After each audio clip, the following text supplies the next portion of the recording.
Assalamualaikum warahmatullahi wabarakatuh. Berkat Tuhan mengalir atas hidup kita semua.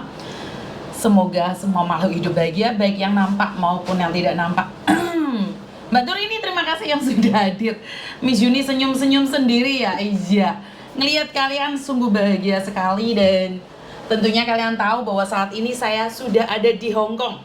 Jadi teman-teman yang kemarin bingung nih posisi Miss Yuni ada di mana, Miss Yuni di mana?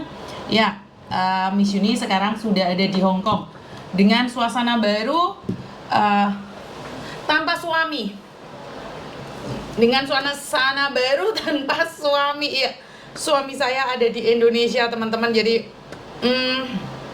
mau bilang apa ya? Ya namanya suami lebih cinta Indonesia. Apakah Miss Yuni tidak mencintai Indonesia? Ya, sangat cinta Indonesia, tapi dengan cara yang lain. Jadi Mbak Vivi terima kasih, Haikal terima kasih, Mbak Selanvan, Dok Mel terima kasih juga, Mbak Turini ya yang sudah like ke-9. Wong yang teko jek siji like ke-9 piye to Mbak Turini. Oke, yang dari Taiwan, saya nggak nyangka ini Taiwan hadir terus ini ya. Saya ucapkan banyak-banyak sekali terima kasih yang dari Taiwan. Di Taiwan tuh huru-haranya rebutan bondo ya, rebutan bondo. Bondo terus gitu loh, maksud saya adalah yang dibahas itu tentang harta terus ya. Taiwan bagaimana kabarnya? Kekayaan di Taiwan itu sangat hebat sekali ya, dimana selalu dibahas tentang sebuah kekayaan seseorang yang berada di luar negeri. Ini keren, ini Taiwan ini keren banget yang dibicarakan tentang bondo. Tapi ya nggak apa-apa, itu adalah hak kalian. Nggak ada siapapun yang bisa melarang kalian. Persaingan harta Miss iya. Jadi setiap kali saya buka VT itu ya, kalau Taiwan itu sangat bagus sekali ya, dimana ya karena ke luar negeri yang dicari bondo. Jadi yora popo. Wahyu Adi terima kasih, yang dari Malang juga terima kasih. Yang saya lihat di sana itu adalah kekayaan ya. Saya bisa bilang kekayaan ya. Koen di Taiwan berapa tahun? Untukmu apa? Seperti apa gitu ya? Benar nggak sih? Seperti itu nggak sih? Maaf kalau salah ya, karena saya tidak begitu memahami ya. Mohon dimaafkan ya. Ya, jadi kalau saya membuka tentang Taiwan itu pasti yang diceritakan adalah kekayaan mereka saat bekerja di luar negeri. Itu saya sangat senang sekali ya. Bondo nyawang rupa aslinya tapi ya udahlah, itu adalah hak Anda. Dan yang di Indonesia yang dipertanyakan kasus donasi nih. Jadi masih berbicara seputar kasus donasi dan kasus donasi tiada hentinya. Jadi ya saya sendiri masih sibuk dengan keadaan anak saya yang ada di Jakarta kuliah, yang ada di Banten. Jakarta Banten ini beda Miss, tapi saya sudah selalu ngomong Jakarta. Padahal rumah saya itu Banten, Mbak. Ralat kalau Miss Yuni ngomong lagi salah lagi, minta maaf. Saya tuh ada di Banten, bukan Jakarta, Banten. Selalu ngomong salah. Saya minta maaf. Bisa dipahami ya teman-teman ya. Intinya adalah bahasan sekarang ini adalah kita terlalu peduli dengan apa yang dikatakan orang lain. Jangan kan kalian saat saya ada di Indonesia itu begitu terobsesi untuk membalas komen-komen kalian. Saya terobsesi untuk membalas walaupun jawaban saya lebih sarkas ya. Saat ada orang menghina tentang keluarga saya bilang, oh ya memang kayak gini keadaannya. Terus mengatakan bahwa ada orang agent yang anak buahnya dikasih tahu bahwa itu adalah bukan anak kandung saya, itu anak sambung saya. Dan saya menanggapinya. Terus habis itu ada yang nyenggol sana nyenggol sini. Saya menanggapinya itu karena nggak ada kerjaan. Saya itu nggak ada kerjaan, jadi kerjanya cuman nonton konten saya sendiri, saya komenin sendiri, saya mengoceh sendiri. Jadi kadang saya ngeliat review saya sendiri saat ada di mana di Indonesia itu sangat lucu ya. Ternyata kalau orang tidak sibuk, itu sibuk mencari sesuatu yang seharusnya tidak perlu dibahas. Jadi saya nggak tahu nih kalian sependapat nggak sih? Kalau orang nggak sibuk, maka mereka akan mencari kesibukan. Sementara mencari kesibukan ada dua hal. Kita mencari kesibukan tentang sebuah banyak hal, atau kita mencari kesibukan yang sebenarnya tidak bermanfaat bagi kita juga. Yang tidak bermanfaat. Kenapa saya bilang tidak bermanfaat? Karena kita cuma mengekspos diri kita sendiri. Saya melihat di Indonesia, saya tidak mengatakan kalian ya, saya sendiri tuh nggak ada kerjaan juga jawabin kata-kata yang sebenarnya tidak penting dan tidak perlu ditanggepin.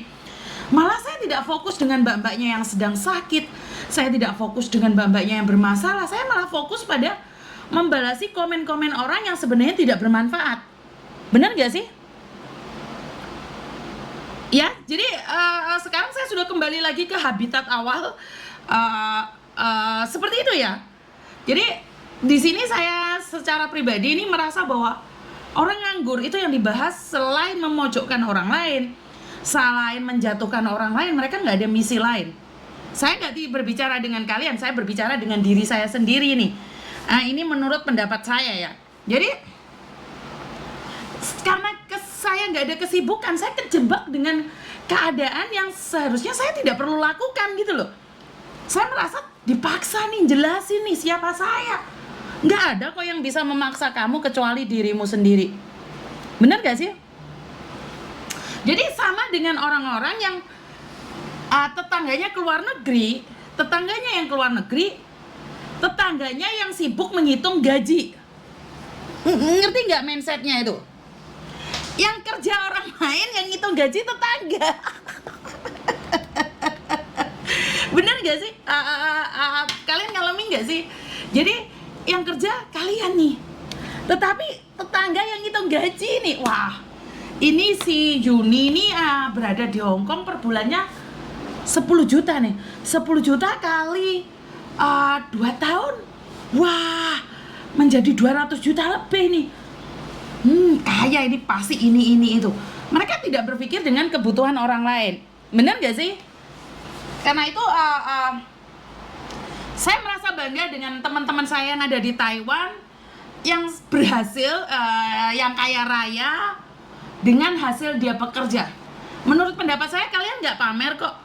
Kalian cuma memberikan reward pada diri sendiri dan mengatakan bahwa kalian sudah sukses. Cuman sukses itu bukan kalian yang ngomong, sukses itu sebenarnya orang lain yang akan ngasih tahu.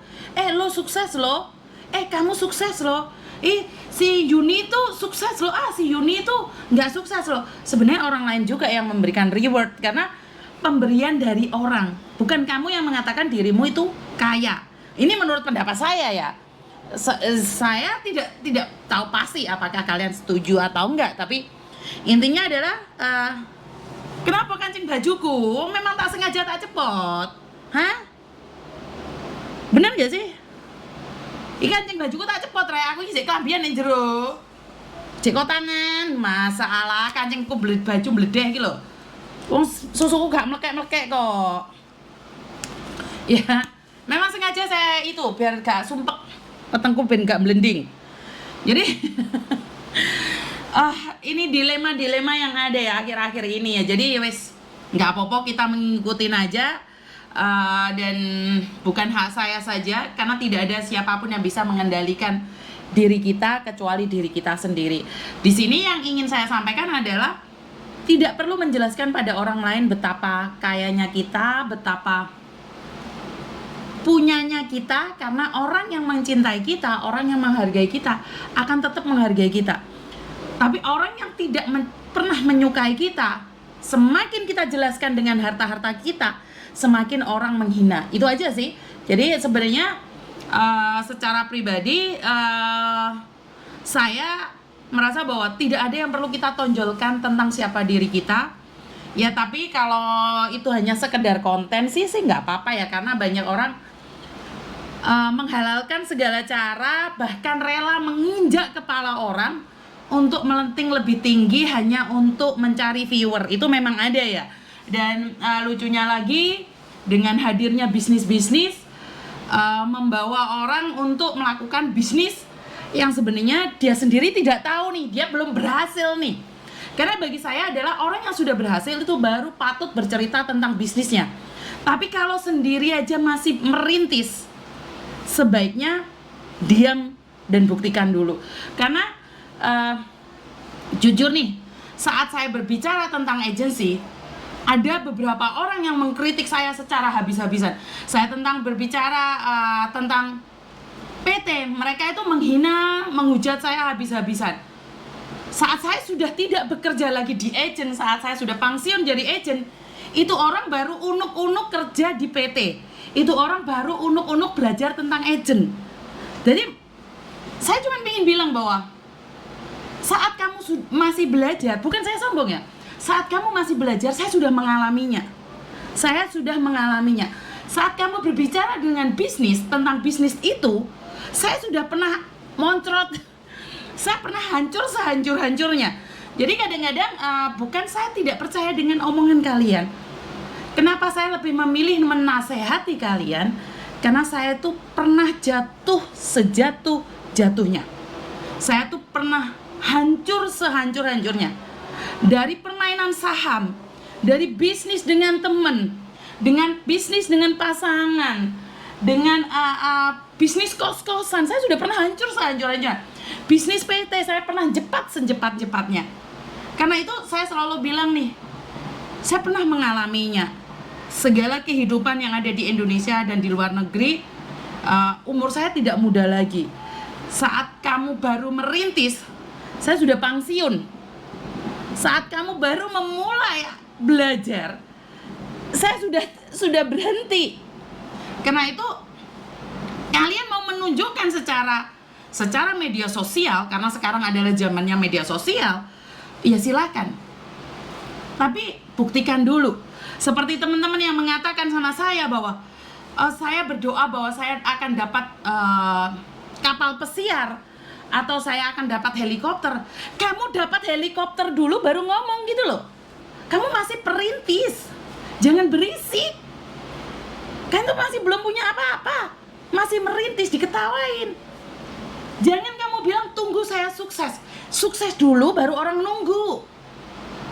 Jadi kalau kamu belum sukses, kamu ceritakan, orang gak akan peduli dengan proses. Orang tidak akan pernah mau tahu tentang sebuah proses.